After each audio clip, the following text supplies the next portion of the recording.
બનાસકાંઠા જિલ્લાના થરાદમાં ધોળા દિવસે એક જૂથ દ્વારા બીજા જૂથની ગાડી પર લાકડી અને ધોકા વડે હુમલો કરી ગાડીઓના કાચ ફોડ્યા હતા. થરાદ પોલીસે બે ગાડી કબજે લઈને 11 લોકો સામે ગુનો નોંધી એકની અટકાયત કરી વધુ તપાસ હાથ ધરી છે.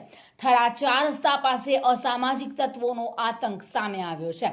અંગત અદાવત રાખી ભરત રાજપૂતના જૂથ દ્વારા અરુણ જોશીની ગાડી પર હુમલો કરી માર મારવામાં આવ્યો હતો. થરાદ 4 રસ્તા પાસે અરુણ જોશી તેમની ફોર્ચ્યુનર ગાડીમાં બેઠા હતા અને તે દરમિયાન ભરત રાજપૂત અને તેના જૂથના લોકો સ્કોર્પિયો ગાડી લઈને આવેલા અને અરુણ જોશી જોડે જૂની અદાવત મામલે બબાલ કરતા અરુણ જોશીએ તેની ગાડી ભગાડતા ભરત રાજપૂતના જૂથ દ્વારા સ્કોર્પિયો, થાર વરના અને નેક્સોન ગાડી દ્વારા પીછો કરી થરાદના જેતરા ગામ પાસે અરુણ જોશીની ફોર્ચ્યુનર ગાડીને સ્કોર્પિયોએ ટક્કર મારી અરુણ જોશીને બહાર કાઢી જાહેરમાં લાકડી અને ધોકા વડે માર મારવામાં આવ્યો હતો. ફોર્ચ્યુનર ગાડી પર હુમલો કરી કાચ તોડી ₹50,000ની લૂંટ પણ ચલાવવામાં આવી હતી.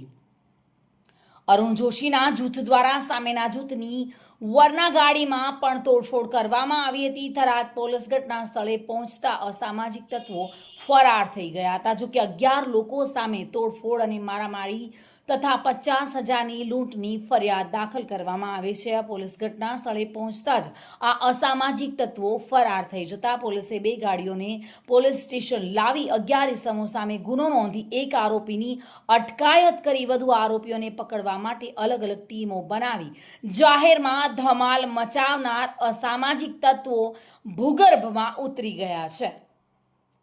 થરાદમાં જે ઘટના બની હતી અસામાજિક તત્વોની, જે બે જૂથ વચ્ચે અંગત અદાવત લઈને જે માથાકૂટ થઈ હતી, એ જેતડા થરાદ 4 રસ્તાથી લઈ ગાડી પીછો કરતા કરતા થરાદ જેતડા ખાતે એમનો જૂથ 3 થઈ હતી. એ બાબતે ગુનો દાખલ કર્યો છે અને એક આરોપીની ધરપકડ કરવામાં આવી છે અને આગળની 5 ટીમો બનાવીને આગળના આરોપીની ધરપકડ હાલમાં કરવાની કાર્યવાહી ચાલુ છે.